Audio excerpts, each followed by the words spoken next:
اور ان کے لیے یہی برداشت کرنا مشکل ہو گیا۔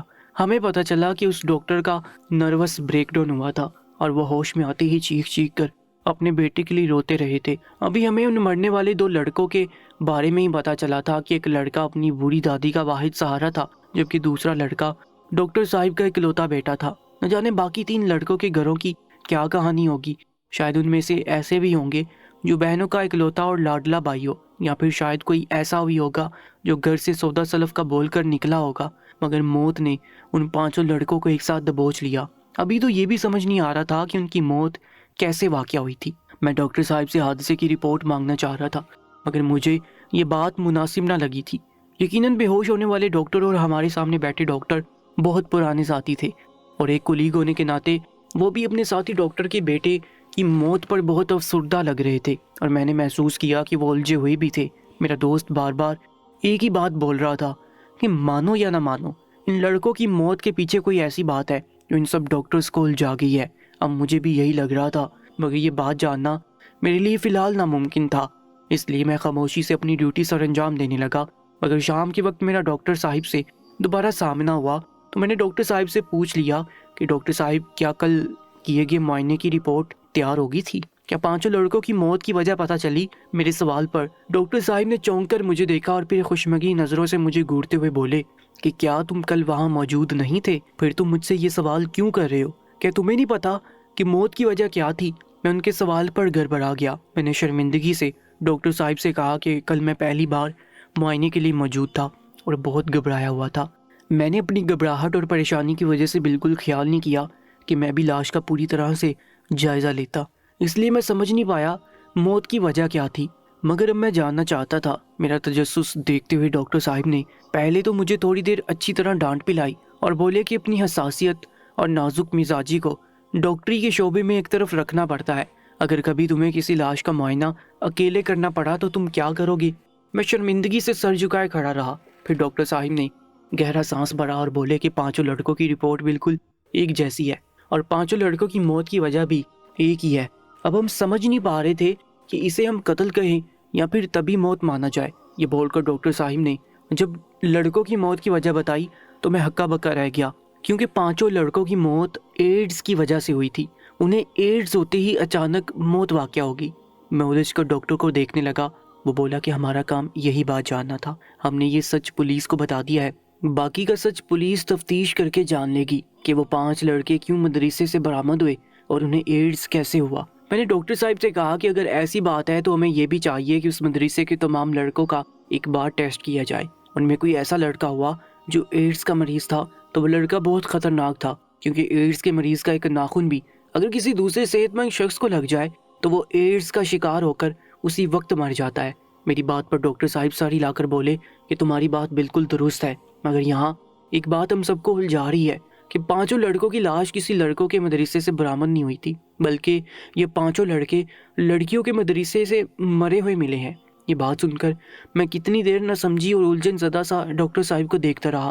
ان 5 جوان لڑکوں کا لڑکیوں کے مدرسے میں کیا کام؟ وہاں کیسے پہنچے اور وہاں ایسا کیا ہوا تھا کہ انہیں ایڈز ہوا اور وہ موقع پر مر گئے؟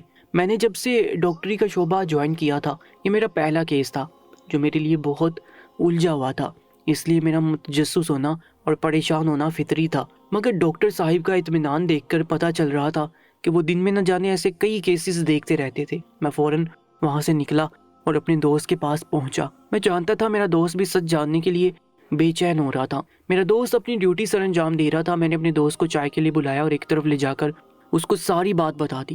میرا دوست بھی یہ سب سن کر حیرت زدہ ہوا۔ وہ بولا کہ پولیس تو شاید اب تک تفتیش کر کے جان گئی ہوگی کہ ان 5 لڑکوں کی موت وہاں کیسے واقع ہوئی۔ میرا دوست بولا کہ ہمیں اب پولیس سے پوچھنا چاہیے۔ میں نے کہا کہ ہمارا پولیس کے پاس جا کر معاملے کی کھوج کرنا مناسب نہیں ہوگا، ہم ڈاکٹر ہیں اور ہمارا جو کام ہے وہ ہم کر چکے ہیں، ہمیں پولیس کو تنگ نہیں کرنا چاہیے۔ مگر اپنے دوست کو یہ بات سمجھاتے ہوئے میں خود بھی اندر ہی اندر الجھ رہا تھا۔ ہم دونوں دوست اپنی ڈیوٹی پر چلے گئے، مگر 2-3 دن گزر جانے کے باوجود ہمارے دماغ سے وہ واقعہ نہیں نکل پایا۔ میں اکثر بہانے سے اپنے سینئر ڈاکٹر سے ان لڑکوں کے بارے میں سوال کرتا رہا۔ ایک روز ڈاکٹر نے مجھے ڈپٹ دیا اور بولے کہ ہم ڈاکٹرز ہیں اور ہمارے ہسپتال میں ایسی کئی اور لاشیں اور مریض آتے رہتے ہیں، تو کیا تم سب کے پیچھے پڑے رہو گے؟ تمہارا کام مریضوں پر توجہ دینا ہے، جو اس وقت ہمارے سامنے موجود ہے، اس لیے جو گزر چکا ہے اس پر توجہ مت دو۔ ڈاکٹر صاحب کی بات درست تھی، مگر میں ان جیسا میچور اور سمجھدار نہ تھا کہ وہ پچھلی بات سے توجہ ہٹا پاتا۔ میرے اندر کا تجسس مجھے چین نہیں لینے دے رہا تھا، اور کچھ ایسا ہی حال میرے دوست کا بھی تھا۔ ہمارا بس نہیں چل رہا تھا کہ ہم کسی طرح اڑ کر پولیس کے پاس پہنچ جاتے اور ان سے پورے معاملے کی کھوج کرتے۔ انٹرنیٹ پر مدرسوں کے بارے میں بہت سرچ کی، مگر مجھے ایسا ویسا کچھ نہیں ملا جس سے موت کے بارے میں جان سکتا۔ دارالامان ہو، مدرسے یا کوئی بھی شعبہ ہو، ان میں سب ایک ہی جیسا چل رہا تھا۔ مجھے ایسا لگ رہا تھا کہ جیسے ان 5 لڑکوں کو جان بوجھ کر مارا گیا تھا۔ لوگوں کو الجھانے اور پولیس کی توجہ ہٹانے کے لیے ان لڑکوں کی لاشوں کو لڑکیوں کی مدرسے میں پہنچا دیا گیا۔ مجھے مدرسے کا نام پتہ چلا تو ایک روز میں سادہ لباس میں بہانے سے اس مدرسے کے سامنے پہنچا۔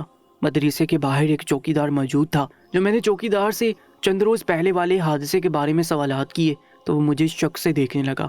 میں نے اسے جھوٹ بول دیا کہ مرنے والے لڑکوں میں سے ایک لڑکا میرا بہترین دوست تھا، اور میں صرف اپنے دوست کی موت کے بارے میں جاننا چاہتا ہوں کہ میرے دوست کا اس لڑکیوں کے مدرسے میں کیا کام تھا۔ وہ چوکیدار بولا کہ یہی سوال سب کے دماغوں میں چبھ رہا ہے۔ وہ بولا کہ میں پولیس کو پہلے سب بتا چکا ہوں کہ جب میں نے صبح آ کر مدرسہ کھولا تو دروازے کے بالکل پاس سامنے ہی ان 5 لڑکوں کی لاشیں پڑی ہوئی تھی۔ میں نے لڑکوں کو سویا ہوا سمجھ کر ہلانے کی کوشش کی اور غصہ ہوا کہ وہ لڑکیوں کے مدرسے میں کیوں آئے تھے، مگر جب میں نے جگانے کی کوشش کی تو پتہ چلا کہ وہ 5 لڑکے مر چکے تھے۔ میں نے فوراً پولیس کو اطلاع دی تھی۔ اس کے آگے مجھے خبر نہیں کہ ان 5 لڑکوں کی موت کیسے واقع ہوئی۔ مدرسے میں کچھ بھی ایسا ویسا دکھائی نہیں دیا تھا جس سے اندازہ لگایا جا سکتا کہ وہ لڑکے مدرسے میں کیوں داخل ہوئے اور کیسے ان کی موت واقع ہوئی۔ اس چوکیدار سے بھی مجھے کچھ خاص بات پتہ نہیں چلی۔ مجھے واپس آنا پڑا۔ میرا دوست بھی اس معاملے کی کھوج میں پڑا ہوا تھا، اور جب کچھ دنوں کے بعد میں اس واقعے کو تقریباً بھلا چکا تھا تو ایک روز میرے دوست نے مجھے فون کر کے اپنے گھر بلایا اور مجھ سے بولا کہ کیا تمہیں یاد ہے کہ ہمارے ہسپتال میں 5 لڑکوں کی لاشیں آئی تھی، ان کی موت ایڈز سے ہوئی تھی۔ میں اپنے دوست کے سوال پر ٹھٹک گیا اور بولا کہ ہاں، مجھے بہت اچھے سے یاد ہے، کیونکہ میں ان کی موت کی وجہ نہیں جان پایا تھا۔ میرا دوست بولا کہ میں ان کی موت کی وجہ جان چکا ہوں، اس لیے جلدی آؤ، میں تمہیں پوری تفصیل بتانا چاہتا ہوں۔ میں اپنے دوست کے گھر پہنچ گیا۔ میرا دوست میرا ہی منتظر تھا۔ وہ میرا ہاتھ پکڑ کر تیزی سے اپنے کمرے میں لے گیا اور کمرے کا دروازہ بہت اچھے سے بند کر دیا۔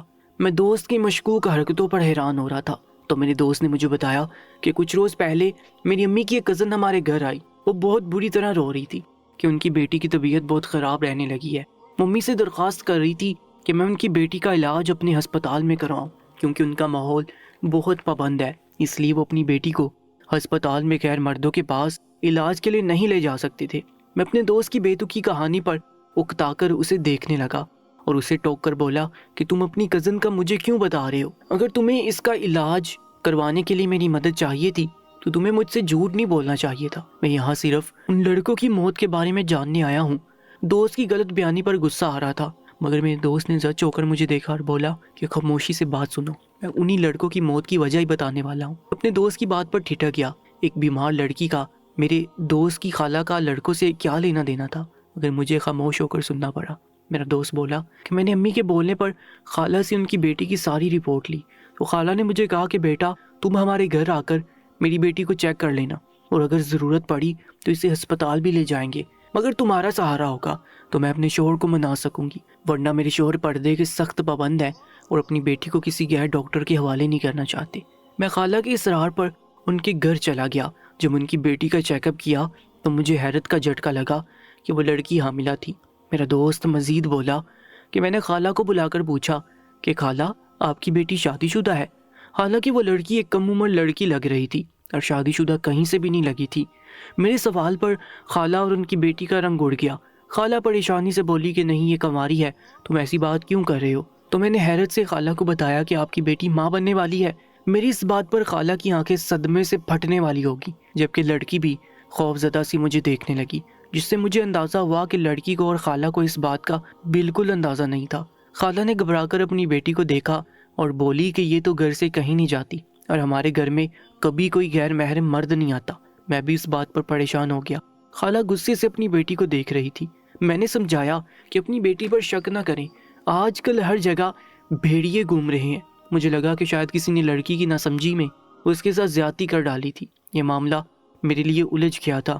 وہ لڑکی بہت پاکیزہ اور معصوم لگ رہی تھی اور گھر سے کبھی کہیں نہیں جاتی تھی۔ میں نے خالہ کو مشورہ دیا کہ خالہ اب اپنی بیٹی کی شادی کر دیں۔ دوست کی بات پر میں الجھ گیا تو وہ بولا کہ میں نے جب یہ مشورہ دیا تو خالہ بولی کہ میں اس کی شادی کسی سے نہیں کر سکتی۔ جب میں نے حیرت کا اظہار کیا تو خالہ نے مجھے بتایا کہ میری بیٹی کو ایڈز ہے۔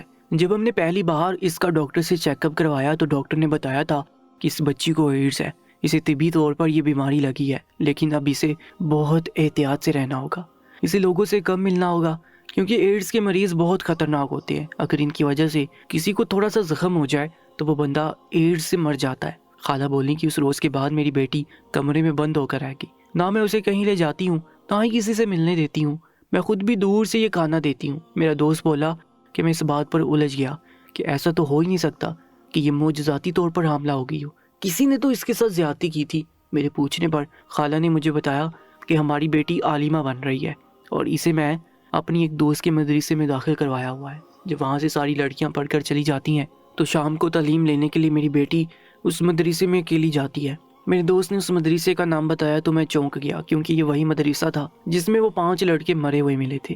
میرا دوست بولا کہ اس کے بعد میں کسی حد تک معاملہ سمجھ چکا تھا۔ میں نے جب خالہ کی غیر موجودگی میں ان کی بیٹی کو اطمینان دلایا کہ میں اس کی بات کو راز میں رکھوں گا تو وہ رو کر مجھے بتانے لگی کہ میں ایک شام مدرسے میں پہنچی تو میری باجی جن کا گھر مدرسے کے بالکل ساتھ ہی تھا، انہیں گھر سے فون آیا، ان کے بیٹے کی اچانک طبیعت خراب ہو گئی تھی۔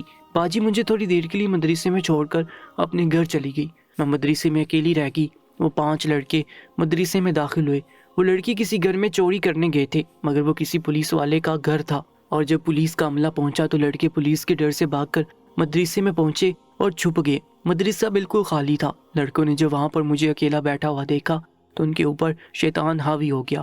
ان 5 نے باری باری مل کر میرے ساتھ زیادتی کی۔ میں اپنے دوست کی بات پر متاثر ہوا۔ میرا دوست بولا کہ میری خالہ کی بیٹی بری طرح رو رہی تھی۔ وہ بولی کہ باجی اپنے بیٹے کو لیے ہسپتال چلی گئی، انہیں میرا خیال نہیں آیا اور نہ انہوں نے گھر فون کر کے میرے بارے میں بتایا۔